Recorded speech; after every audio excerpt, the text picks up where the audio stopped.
That was the best thing ever. Good afternoon, beautiful people, and happy sensational Saturday. I hope today has brought you nothing but reasons to smile. And if it hasn't, well, you know how it goes. By the time I'm done here today, you will have either laughed at me or with me, and I'm okay with both. If you would have seen what just happened about 2 seconds before I came live, everybody would be cracking up. So I have these lights that, help with this recording stuff. And I had a lot of lights here today and I was really hot. So I said, okay, let me turn off some of these lights. So I have one that kind of has a dud leg. Okay. So literally just as I clicked go live, I moved and the whole light fell. So yes, we're laughing, which is good because the subject matter that I have today isn't necessarily one of my go happy, go lucky type messages. As you know, the whole intention for the Pickled Heart is to bring stories that allow room and encourage love, hope, and courage. Today, I bring a story that actually has faith and hope in the main point of it. And it's called Losing Faith and Finding Hope. I know with the green screen, it looks like we have a magical book, and I'm here to tell you it is pretty magical.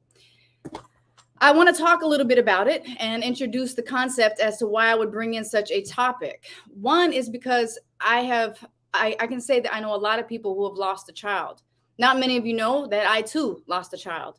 It was in my second pregnancy. I was, I guess, pregnant with twins. Didn't know it until I had already lost the child and they did the ultrasound. And then the doctor says, well, you lost one. Usually the second one aborts itself. And I'm like, lost one what? I had no clue I was pregnant with twins, lost one. So I didn't know at the time that there was a ripple effect of losing a child, even when you didn't even know you were pregnant with that child. But there is, because I did. I felt the loss and I felt I actually felt like it was my fault. You try to find 100 reasons why, if you did 100 things different, that you could have saved the life of a child. Before it's all over with, I'll give you my new concept about how I feel about children that either don't make it all the way or children that do make it all the way, then don't get to stay with us, and then children that go on later. As you guys know as well, my mother passed when I was 6, and my grandmother saw more than one of her children go before she actually went. And I just want to talk to those people today who might be watching this and you feel like something is your fault, that if you would have done something different, or if your timing would have been different, or whatever thing you have given yourself to feel guilty for. Today, I hope to remove some of that. I hope that you find hope in this story, and I hope that you have the courage to go on. Now, I understand everybody's situation is different, and I understand that everybody has different religious beliefs, but we will be talking about the way God does make miracles, even in hard situations. So I'm glad you're here, and I will go ahead and I will properly introduce Mr. Jesse Cruz, and this is his book. If you've seen it, I've tried to advertise it so you guys can get it ahead of time so that we can read it together on today. But if you haven't, you need to order it, and I'll be giving the order information on there as well. All right. So about the author, Losing Faith, Finding Hope is Jesse Cruz's second book, which was news to me. His first book, Live Your Dash, Discovering the 8 F's to Freedom, has been widely received and has led to opportunities to live his passion of inspiring others to live fully. Losing Faith, Finding Hope is the fulfillment of a promise Jesse made to his daughter, Faith. Jesse is a motivational speaker, coach, youth advocate, and U.S. Army veteran. Thank you for your service, Jesse. He lives in upstate New York with his wife, Desiree, and daughters, Haley and Mariah. So you guys, without further ado, I'm going to go ahead and I'm going to bring in Mr. Jesse Cruz. Hi, Jesse. Hello. How are you? I'm wonderful. Thank you so much for being here. There's a lot of people waiting on this interview today, so thank you for being here. Thank you for having me. So I totally get lost in the books that I read, and I literally underlined and I start. So I'm just going to pull out some pieces of the book. You guys, you need to get the book. I'll be saying that probably like 10 more times before this is over, but I'll start out with this. On your intro, sorry, I'm getting there. I have all my pages dog-eared and tagged up and everything else. On the intro, which is basically page 1, you say here, on page 1, you say, I believe there are certain things women can do better than men. And one of them is showing little girls how to grow up to become empowered women of faith. I thought that was pretty awesome. So, of course, I became a fan right there as a woman. I was like, oh, Jesse knows. That's pretty awesome. So I agree. I do believe there is a different, I want you to tell them how how unique you and your situation with Desiree was when you met her. Can you tell them about what situations you were in when you first met? Absolutely. So years ago when Desiree and I met, were both single parents from two different situations. My daughter's mother was incarcerated, and then Desiree, she had a child from a previous relationship, and her daughter's father was killed in a hit and run. So we both had a girl each that had one had a father missing, one had a mother missing, and our two little girls were actually what brought us together, that brought our family all united. So just so thankful for them.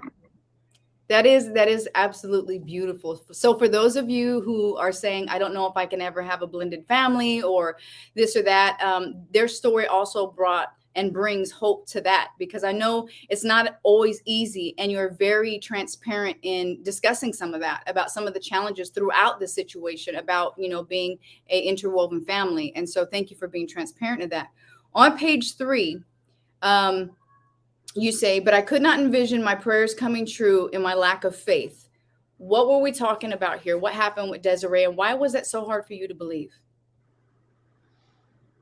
We were told it couldn't happen. And I Okay. think sometimes in life, we take the labels that people have placed on us and accept it as reality. And a doctor saying the likelihood of us having a child together just wasn't going to happen. I started to lose faith and think that it wasn't possible. Yeah. So I'm assuming you guys had tried, and then the doctors were like, did they find something medically wrong with her as to why she couldn't have children, or what was there a prognosis there? What happened? Yeah, there were some medical things that the doctors were stating that because of the difficulty in the first pregnancy that she had, that the likelihood of that happening again just could not happen. Okay. All right. On page 5, you mentioned dealing with my stubbornness is a serious challenge for me and can be even more challenging for my wife. It is a blessing that God still loves impatient and stubborn people like me. You guys, somebody needed to hear that, because somebody right now is feeling like God can't love them because they're impatient and they're stubborn. Jesse, were you really stubborn? Well, I think I live in a world where I want things to be my way, and I think that's common for most people. Okay. And when I don't get my way, I've always tried to find a way to create my own way, Hmm. even when the door is completely shut. And I've always just tried to have this sense of determination to the point where I will try to force things to happen, even if it's not the best plan for my life. Wow. There's a lot said there, and I think a lot of people can relate. Like you said, a lot of people, we do want it our way, and we do have a tendency to try to kick down doors. So also on page 5, you mentioned we talked about how this child would change our life and our family dynamics, and we expressed our fears and hopes. What was one of your fears, Jesse? I'd say, one of my fears, as a dad, that I couldn't do things right, and even though I was already raising two children with her, it was different this time because this time we were starting from scratch, together. So I just didn't want to let my wife down in raising a child together with her. So my fear was that, it had been a while at that time since raising a little baby. And Right. so I just was nervous that, maybe I forgot what to do. And I didn't want to let anybody down. Wow. Wow. And I wonder, if fathers always do that. I mean, if fathers always question, like, am I going to be able to raise this child right? And I don't know, maybe the mothers do too. I think back to my kids and I go, was I ever worried? I didn't get worried until after they were here. Then once they got here, I was kind of like, okay, did I do something wrong? When you kind of question yourself through the process, but you were actually doing it ahead of time, going, man, like, am I gonna, and that's honorable. You were thinking about, am I gonna be what I need to be? And that's actually very honorable. I On page, think that go men ahead. and women both do that, Hmm. but I think women are more honest about it. I think men question themselves 24/7. It's the pride that they don't openly share that with their wives or people in general because they don't want to look like they don't have it all together. But men question themselves more than women do. They just will never tell you that. Wow. I hope somebody had their notepad and pen on that one, because you know what? It is true. And they say that, being a nurse for 10 years, the one thing that we find with male patients is they will wait for so long before they actually go in, versus a woman will actually go in preventively, versus a man will sit there and deal with his pain. Usually it's always chest pain or something like that, but it's because they don't want to talk about it. They don't want to talk about their fear. They don't want to talk about their pain. So, wow. Yeah. On page 9, you said, my mind began to wander down a negative road. Instead of focusing on the 20% chance of life, I focused on the 80% chance of death. Explain what that was about in this book. Yeah, when we got rushed into the hospital room, the doctors looked at me and said, Mr. Cruz, the likelihood of your child being born alive is very slim. I said, well, what's the percentages? They said, it's a 15% chance if she's born naturally. And I said, okay, well, what's the other option? They said, if we have an emergency C-section, the likelihood of your child being born alive is 20%.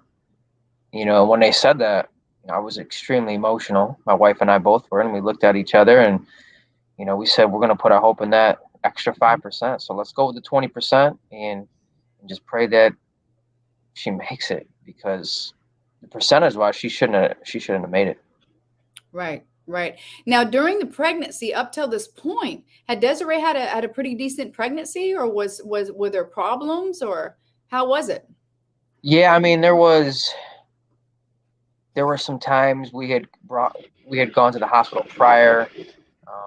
They were looking at some things on the screen, and there were concerns that she might have some type of birth problems when she was born.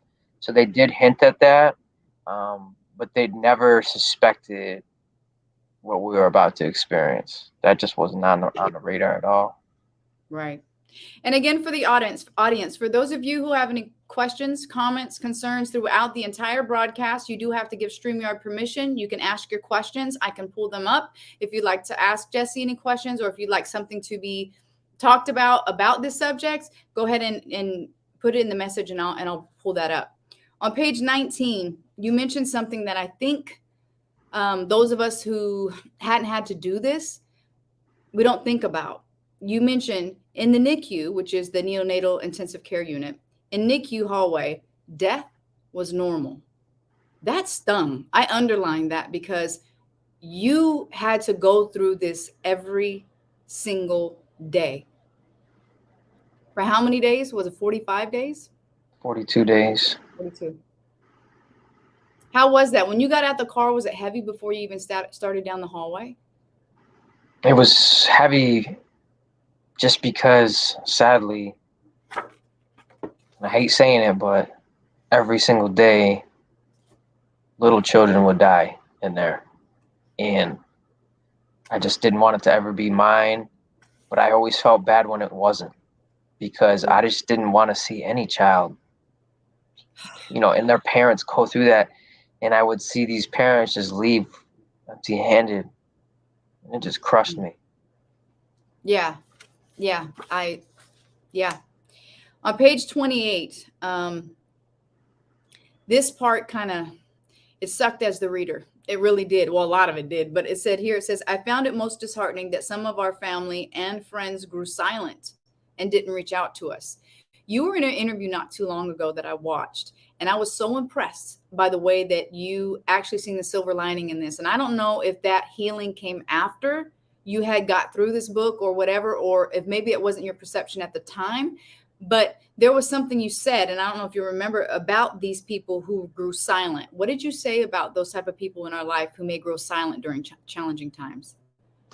Absolutely. I mean, I spent a good amount of time being very bitter with people I thought who were supposed to step up and be there to support me and my family. But looking back at it now, I'm not mad at them, because they were not ever taught how to deal with somebody who was in grief. And when you haven't faced your own mortality and have no belief or decision about what's going to happen to your life after your time on earth is done, it is very difficult for me to expect that a person in that situation could ever help me walk through something like this.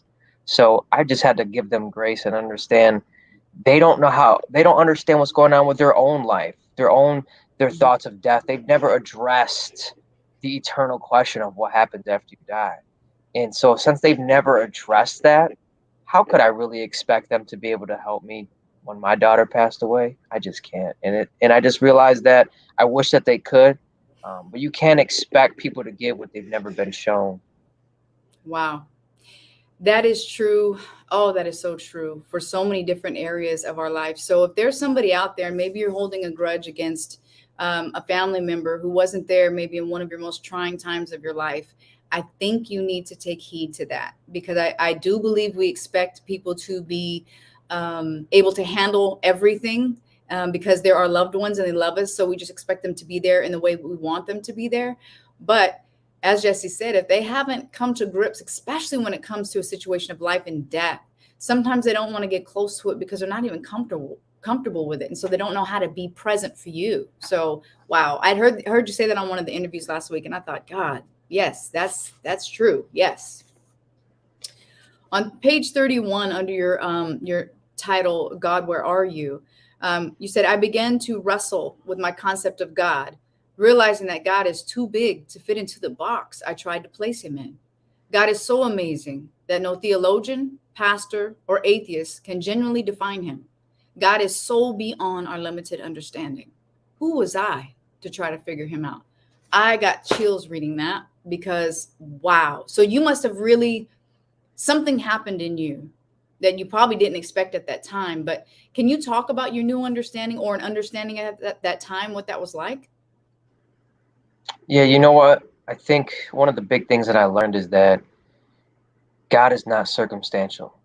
So whether she lived or died, that didn't change who God is. That can't change God's character, because God is above space and time in our situation. He's so massive that we believe if something good happens, oh, then God is good. Or if something bad happens, oh, God is bad or doesn't exist.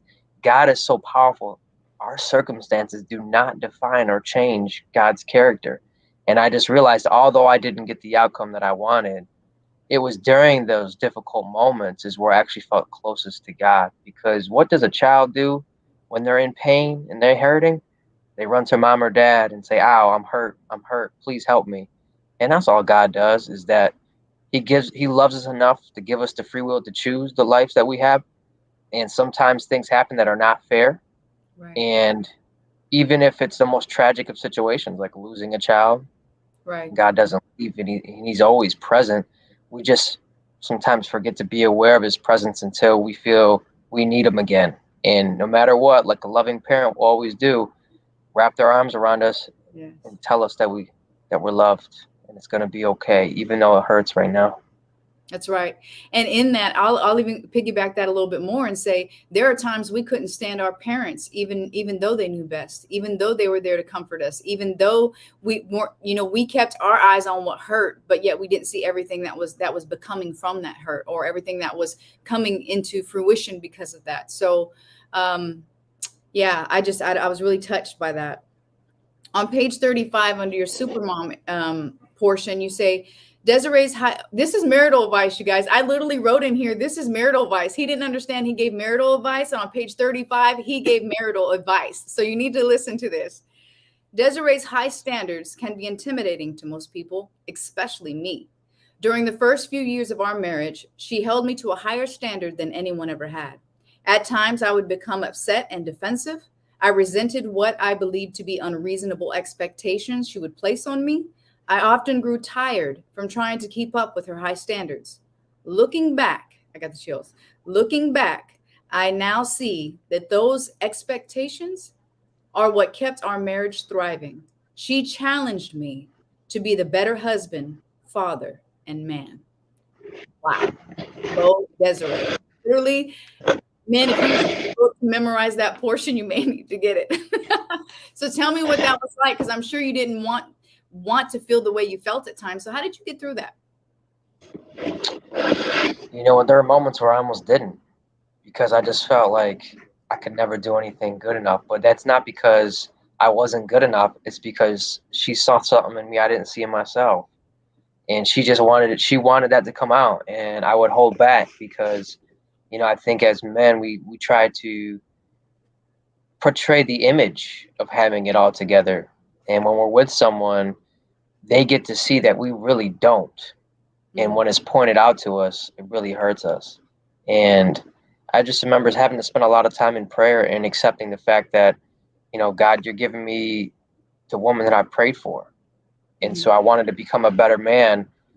And part of me becoming that better man was providing me with the right woman to help me to become the better man.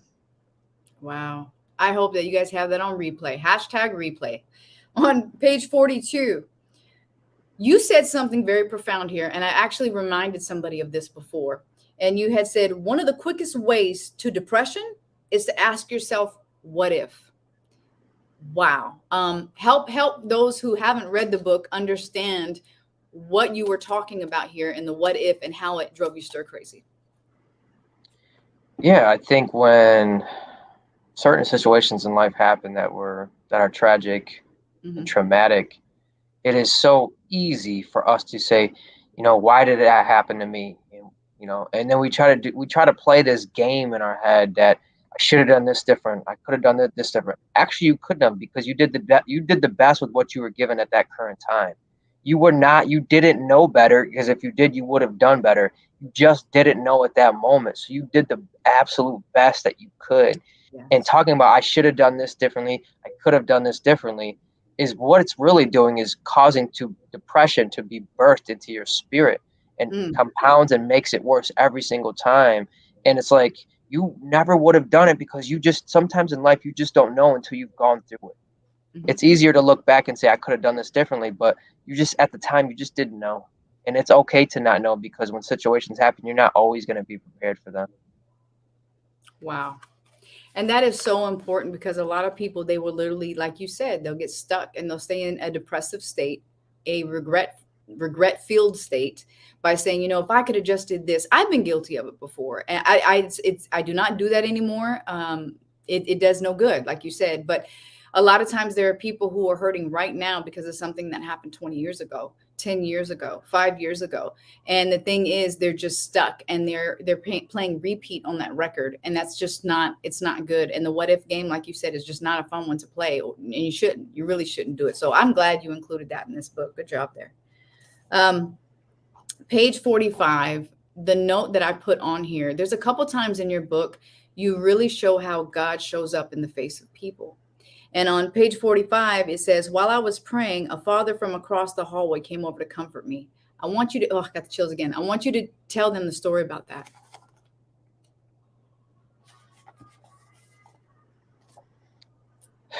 We were just sitting in our room like any other day, and all of a sudden, she started to flatline. And the nurses and doctors come rushing in. They tell us to leave the room. And I was certain that was the end of her life. And I sat down in the chair, because I didn't even have the physical energy to stand up anymore. And I sat down and I cried. And I was sobbing. And a man from across the hall, who had a child who was also fighting for his life, just came up to me and kneeled beside me. And he said a lot of things, and I don't really remember everything he said. I just remember one thing that he said. It just stuck with me. And he said, I'm not a doctor. I'm not a nurse. I don't work at the hospital. I have no medical experience. But one thing I can promise you right now is that she's going to be okay. And when he said it, I just believed him. And right after he said it, the nurses and doctors came out and just said, she made it. She's going to live. And I'll never forget that. I just believed, like I knew it for sure. When he said it, it was the truth. And I think the saddest part of the story is he walked out empty-handed, right? Didn't he lose his child? I came in the next day. Asked my wife, I said, where is he? I gotta go. I gotta thank him. I gotta tell him thank you for helping me during the worst moment of my life. And I went across the hall and I looked, and he wasn't in there, and his child wasn't in there. And I already knew what that meant, was that his child passed away. And I didn't even get to say thank you for all he did for me. Wow. It's just, when I think about him, I think about how God shows up in a way that we can understand, and many times it's through people. So I'm thankful for him keeping you strong in that moment. And I'm sure that with the service that you've been doing, speaking and telling the story and helping pull people up, that you have served him and many people well. So, wow. Page 47 on the bottom. And this is the part where, you're basically you're still holding it together. And you talk about unexpressed gratitude is ingratitude. And on page 47, minister and author Andy Stanley once said, unexpressed gratitude is ingratitude. This means if you don't tell someone thank you, that what you are saying is, I'm not thankful for you. I don't need your help, and I could have done it without you. That was pretty powerful. I had never really looked at it like that. But I know it's hard for some people to say thank you. And I wonder, like, is it because they really don't want the help? Like, yeah. So what, as far as putting that in here, was this just something that you had learned, or is it something that you've experienced, or? Yeah, I mean, I think one of the most powerful things a human being can say to another human being is thank you. And I think are a lot of the reasons why we don't say thank you is because there's this pride that we feel if we lift somebody else up, somehow that pulls us down. And what is true, it's the opposite. Is like when we lift somebody else up by encouraging them, it actually raises everybody up in the environment. And so I've tried to be more intentional about just saying thank you to people, because thank you is one of the most powerful ways to show appreciation to another human being for the greatness that you see in them. Right. So I'm going to give everybody a small recap of what happened. So in a nutshell, Desiree wasn't supposed to be able to carry a child or have another child. Chances were really low. And so all of a sudden we're pregnant. At that point, you guys get pregnant. And then how far was she when she started having these contractions? How far was she? The first time you guys went to the hospital, she was only how far? 23 weeks. Okay. And they had told you that the cutoff for the baby to be born in order to kind of survive was how old? So it was 23 weeks, and then she was born 23 weeks and 2 days is when she was born. So she just made the cutoff 2 days at that time to be born alive. Okay. So then at that point, you guys went ahead and went with the cesarean. So here we have Desiree delivering a premature baby, having her body cut open to help save some percentage for this wonderful, beautiful child. And so there you are. And explain how you felt the first time you seen Faith in such a small version. Like when you seen her and she's just this, how many pounds was she when she was born? She was 1 pound. And when I first seen her, I mean, my heart sank for 2 reasons. One, it was just a beautiful moment. You know, she wasn't supposed to make it, according to the percentages. So seeing her born alive was literally just a miracle all by itself. But what broke my heart was the amount of tubes and wires and care that she would need just to breathe every single day. Right. That was tough to see. Right.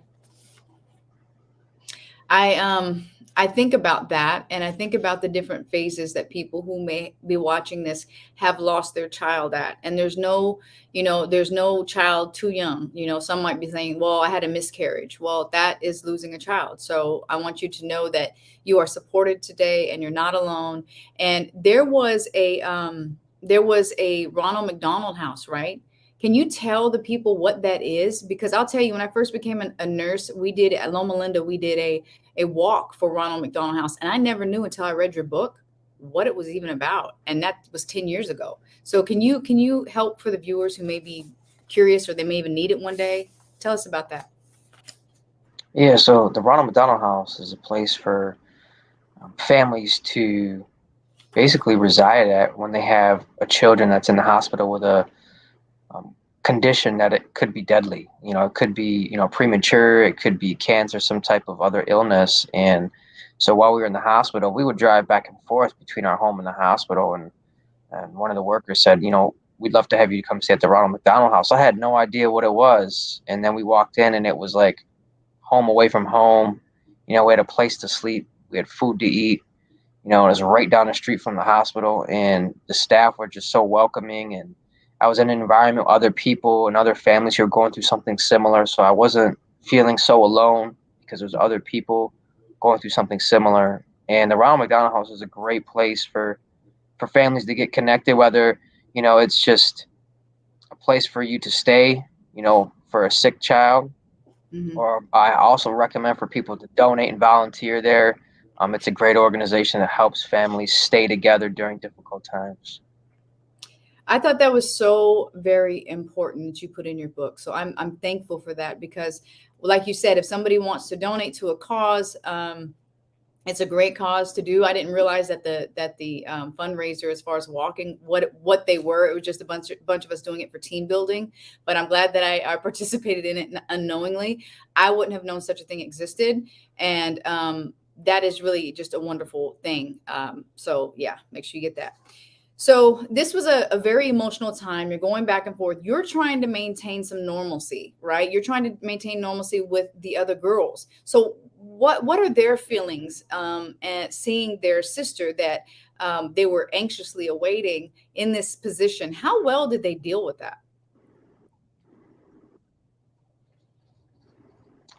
Well, I think they dealt with it pretty well. I mean, they were young, so they didn't fully understand everything, which is fine.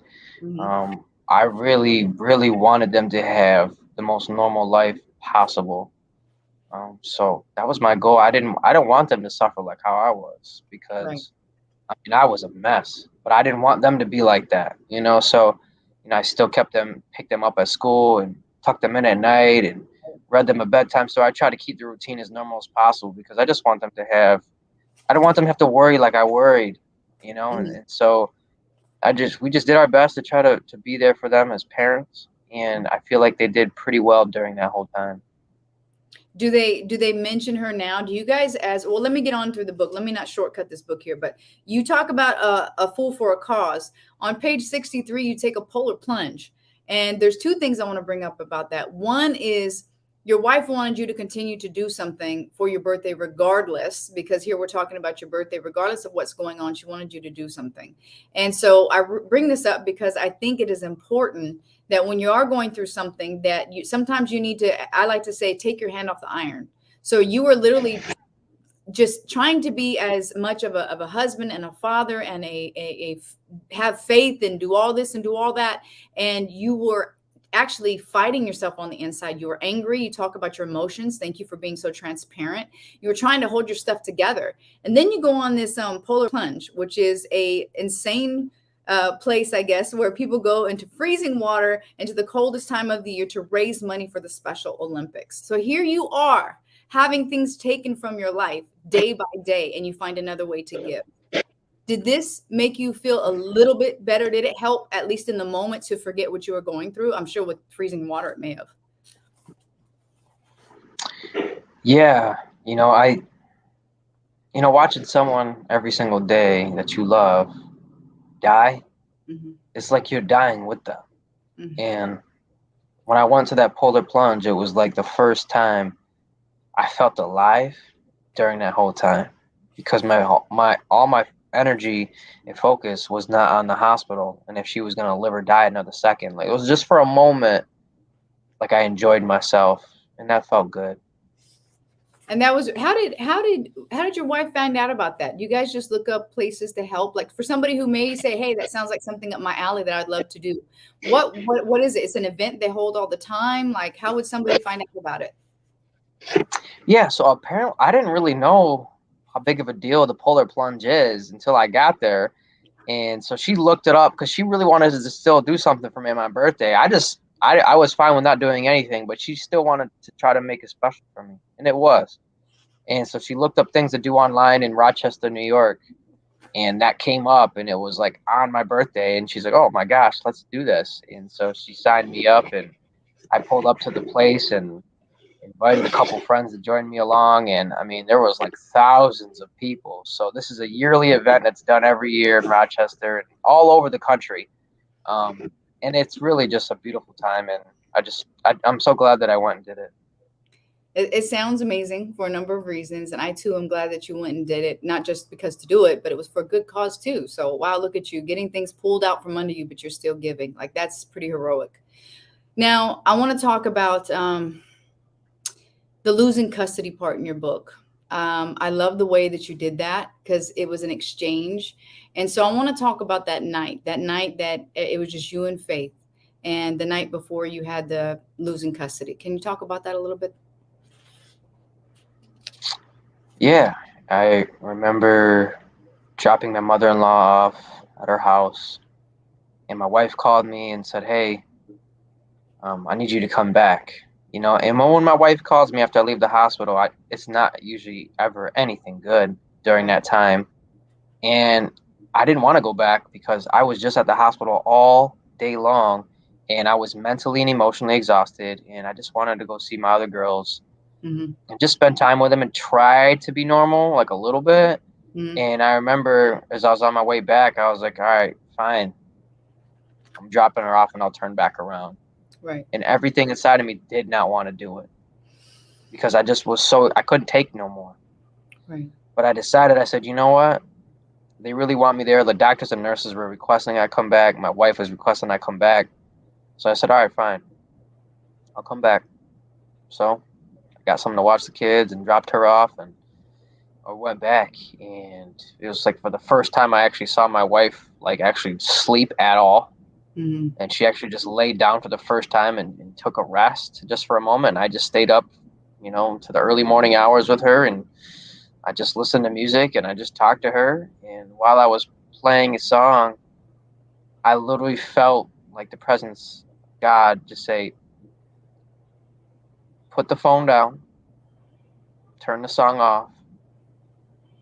This is your last moment with her. Mm. And I put it down.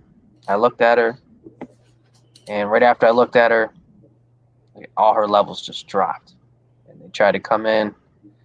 They tried to save her. They tried to rescue her. It was just too late. Wow. But you knew, right? You knew at that point when you felt God's presence. Did you know that, okay, you know, this is time? Sadly, I did know. I mean, I knew it was the end. I felt it in my spirit. Like this was it. And he wanted to provide me with those last intimate moments, just me and her, that I got to spend with her. And I'm thankful for that. Yeah. I got to spend that time with her as she drifted off and left this world for good. And I got to be with her in those last few moments. Yeah, I was touched by that. I thought, your wife had you show her such gratitude for her relentless efforts and being in that room over and over again and helping nurses and watching nurses who were doing things incorrect, and she had to correct them. And to when I seen the scenario in my mind, I seen you and Faith in there, and your wife at peace. So I couldn't help but wonder, did your wife know too? Did she ever talk about before she went to the she felt, did she have her final goodbye too? Did she ever talk about that? Well, I think she also knew because she actually she had some rosary beads um, that were given to her by her grandmother who passed away years ago. And she took those beads and she put it on Faith's chest. Mm. And at the time, I just thought she was just giving her beads, but she was really saying goodbye to her hours prior to her actual passing. So my wife knew too that Wow. this was her last day. Wow. Wow. Very touching. Very, very touching. So how did your wife feel about you writing this book? Was she opposed to it, or she was, she has such a loving heart, but I am curious to see maybe if she tried to protect it for a while. Like, how did that go? How did that conversation go? Well, in the beginning, it didn't go very well. Um, I think, and there's nothing wrong with that because I tell people that grief is like a thumbprint. It's unique to that individual. And Yes. for my wife, a story was not going to probably help her with her grief, but it helped me with mine. Right. I knew that I needed to write about it, and that's how I grieved. That's how I would heal. And so, Mhm. although was not probably most excited about this story coming out to the public, she Right. knew that's what I needed. So she Mhm. 100% supported me. That's good. That's really good. So as a family, do you guys have um I guess you could say memorial or like a birthday party for her? Do you guys have ways to remember her, or have you guys decided just to let this kind of, I mean, it's kind of hard to ignore, right? Because this book has almost come to some degree of movement because you're out there helping people and you're talking to people. So how have you guys dealt with it as a family? Yeah, so on her birthday, we still celebrate her birthday like she's here. We actually go out to eat and we celebrate her life. And that's what we do as a family. The four of us will go out and just have dinner together. And that's how we celebrate her. That's beautiful. For my clients, my one-on-one clients, that's the one thing I have them do, whether it was a miscarriage, a baby gone, abortion, whatever the situation is where the child is no more. I always tell them to hold on to something that resembles, because it was a real thing. It was a life. No matter how many days, no matter which way it went, it was still a life. And celebrating it allows you to accept it as here and as gone all at the same time. So I'm glad to know that you guys still, keep her around in parties and celebrate her. That's good. Page 87, get help. Desiree and I decided we needed to sign up for Stepping Stone. Stepping Stone is a support group that allowed our daughters to process their loss with other children who are also dealing with loved one's death. This is big for those of you who may have lost a child and you have other children. They need to get help as well. So how did this work for the girls? Was that a good situation? Did it bring light to it? Was it easier for them to talk to other people? It was one of the best things we've ever done as a family because my children were able to process their loss with other children their age who've also suffered loss. And so they loved it. I mean, they thoroughly enjoyed going and sharing their feelings and seeing that they were not alone. And they just had this great acceptance from everybody else in the group. So I loved going. The other thing you mentioned on page 88 is a suicide prevention lifeline. And I will say this is a very serious thing. You mentioned also that you wanted to, you wondering why it couldn't be you and why it had to be Faith. And I want to say that there's a lot of people who want to do that exchange sometimes. They want to take their life because they feel that they did something wrong in the process of losing their child, or they just can't bear the pain. So I do appreciate you on page 88 putting in there. It says, if you're experiencing pain that seems unbearable and feel like ending it all, there's a number you can call. And I want to tell you that number today. It's the National Suicide Prevention Lifeline. It's open 24/7, 1-800-273-8255. That's 1-800-273-8255. Were there times where you had contemplated suicide during this? I can remember there were days when I would wake up and I would be so mad that I did because I just wanted to be with her so bad. And I knew if I woke up again, that would mean that I'm not with her. So there were like moments I was praying, God, just take me, like just take my life because I want to be with her so bad. And if I keep waking up here on earth, that's another day that I have to realize I'm not with her.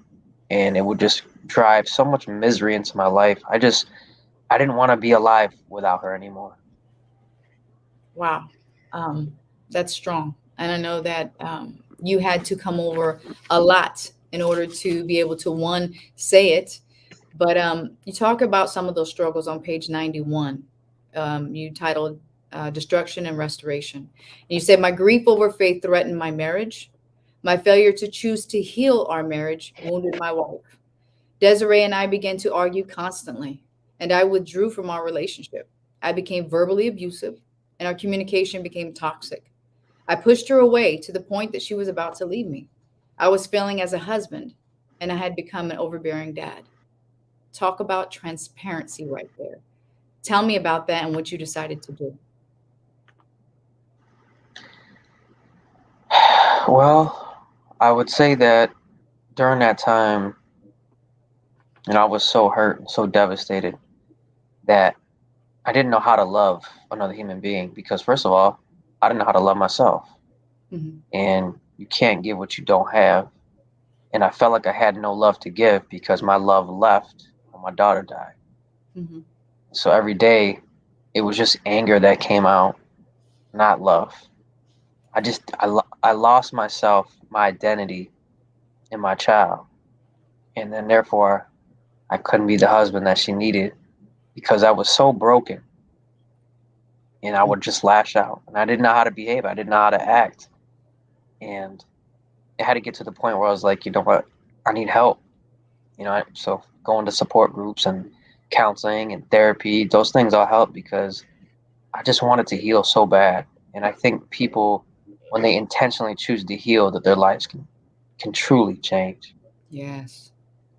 I thank you for that and for your transparency, because a lot of people they don't want the parts in there that make them look like they're less than perfect. And in this book, you have so gracefully showed emotion. And I think that that's important as somebody who's really trying to deliver an impactful message to help encourage somebody else to heal. Like you said, when you really want it, and when you're out there to say, I'm done with this, this vicious cycle on the inside, I want to get help. And I want to heal. And then that brings an opportunity to heal. But until then, it sounds like you kind of have to go through the motions. So thank you for showing that side of yourself so openly. On page 95, again, this is another part where I feel like God again shows up in so many faces. You mentioned vacation with strangers. And so this is after you had kind of gone through some healing, and you're going to, it says about a month after I returned from California, because you take a trip in here, which was good. A couple that only knew us casually from church approached us about a vacation they were planning. They were strangers, and they invited us to go on vacation with them. And I underline that because, again, the many faces of God is even within a stranger. And so you were hesitant at first, right? You didn't really want to go on this trip with these people you didn't know. Tell me how you felt about that originally. I thought it was the most craziest idea I've ever seen in my entire life. I was just like, I said, I don't know these people, first of all, so I don't feel comfortable going to share a house with a complete stranger. That's just weird. Like, I just thought it was one of the weirdest things. But my wife was like, I want to go. And I was like, all right, fine, we'll go. So, I mean, in the beginning, I just didn't like the idea at all. I really didn't. But it was one of the best decisions I ever made. I'm glad that we did. I'm friends with these people to this day. They're so supportive and so generous and kind. And I think that anytime somebody offers you something generously, I think you should freely accept, no matter who it's from. I think that people need to be more accepting of that offer. And I think part of the reason is, I look back on it, I think the other reason why I didn't want to accept their generosity is I didn't feel deserving of it. And I think that's a lot of times why people reject people's generosity, is they don't feel worthy and they don't feel deserving for someone to be kind to them. And I would just here to say, you are worthy and deserving of people's kindness, and you should accept it from everybody. Whew, that is so strong. You're right. Some people say no because of ego. They don't say no because of any other reason. It's just ego a lot of times. On page 96 in the chapters, you say, I am always amazed how the smallest acts that are done with great love can change the lives of others. The next time you see a person or family hurting, my advice is to just step out in faith and do something to help. Make them dinner. Take them out to dinner. Invite them to your house. Just be kind. There are countless kind gestures that you can do to make someone's pain a little less painful. No matter how weird it may seem, just be there. You never know how much impact you can have on someone, or how a lifelong relationship can be formed from one generous gesture. Reach out, make the invitation, accept the invitation, or just go on a vacation with strangers. Wow, that in itself is a message you can make a book on, Jesse. Come on, that was strong. Good stuff there. So, and you said you're still friends with them to this day. That's a beautiful thing. That's a very beautiful thing. And I will say this too. Sometimes strangers listen better than family and friends, because family and friends have this perception of you, and they have a little bit of history with you. So their listening goes into a stereotypical listening, or a filtered listening, as to where a stranger knows you for who you present to them in that time and not who you've been. So that is pretty awesome. On page 111, it is beautiful. You talk about your final thoughts. And it says, one of the things on page 111 says, As Rick Warren has said, revealing your feelings is the beginning of healing. I will no longer allow my heartbreak to remain hidden. I will boldly speak about my wounds. I will free myself from the agonizing past through God. And then on the bottom, you say, I have shared with you the worst days of my life and all the awful details. My story is no greater than yours. Your story is unique. Understand that in the history of the world, there has only ever been one you. If you share your story, it will change the world. I promise you. You are one decision away from the best decision of your life. Let your decision be to allow others to know your story fully. Wow, that was powerful. And then in the back, of course, you have all your information. So, wow, I was touched by this book. I encourage everybody to get it. I got mine on Amazon, but I'll ask Jesse if there's other places you can get it as well here in a minute. But this book isn't just about losing faith. It's really about losing yourself and having to regain yourself. So the message that Faith sends here with her gift to us is so big. It's beyond your guys' situation with Faith. It's huge. This is something that can change somebody, whether it's losing a friend, a family member, a child, losing anything, and trying to find that hope again. This book is very powerful. So again, I thank you for answering the call to write this book, because that takes courage, and to expose your life, and also to be very transparent about feelings that may not have been so macho or may not have been so dashing about you. That also took courage. So I guess I want to ask, what are you working on now? How do they get a hold of you? If they are going to purchase a book, what's the best way? And what can we expect from you now? What are you working on? So I'm actually currently working on two things. I just literally finished up my online course on how to write a book, because I've had a lot of people who have a story to share with the world, but they just don't know how to start writing. So I literally just finished this online course and released it just 2 days ago. So for people who are interested in, definitely feel free to reach out to me on Facebook, Jesse Cruz, or Instagram. I'm on there, Jesse Cruz Speaks, Jesse Cruz Speaks 42 on TikTok. I'm on LinkedIn. So I'm pretty much on all the social media platforms. It's very easy to get a hold of if you're interested in the online course. And then secondly, my plan is next year to actually host my first live event, a conference that I plan on hosting in Charlotte, North Carolina next year. So that's something I'm currently working on now. Fabulous, fabulous. And again, I want to thank you for coming on and for creating such an amazing thing. So I'm going to allow you to go backstage. Is there any final words for the audience before I let you go backstage? Yeah, one thing I just like to share is that those people out there listening who don't believe that they have a compelling story, or that they haven't gone through a tragedy or a crisis, I promise you that your story is literally the only story in human history, and therefore your story matters. And I want to encourage you to be bold enough and brave enough to share your story, because there's people out there in this world who are depending on you to share it. And if you don't share it, you're not going to be able to make that impact and difference in this world that you've been hoping for. So be bold and be brave. And remember, your story is your power. Fabulous, fabulous. All right, I'm going to take you backstage, and then I'll see you in just a minute, and then I'm going to do my close, and then I'll be right back there. All right, you guys, I hope that you have enjoyed today's show. I hope that somebody has been touched, and I want to give you this last little piece of my own input. I believe that it takes a strong person to sign up to show God's love by carrying a child that may not make it all the way. I think that if we knew when we got pregnant, or we were, that, hey, this child's not going to make it, you wouldn't carry this child so gracefully. You wouldn't do it with love. You would do it with concern and worry. So I salute those women who were a part of the plan of grace and love and a story to keep on sharing, who may had to sacrifice the longevity of a relationship with a child for just a moment to see what love is, to have a story to share, to show love for those who are still dealing with grief of loss.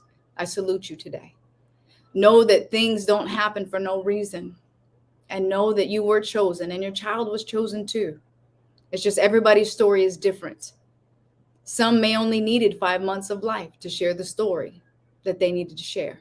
Some may have only needed 26 years, like my mother, to be here to give what she needed to give this earth before she went on.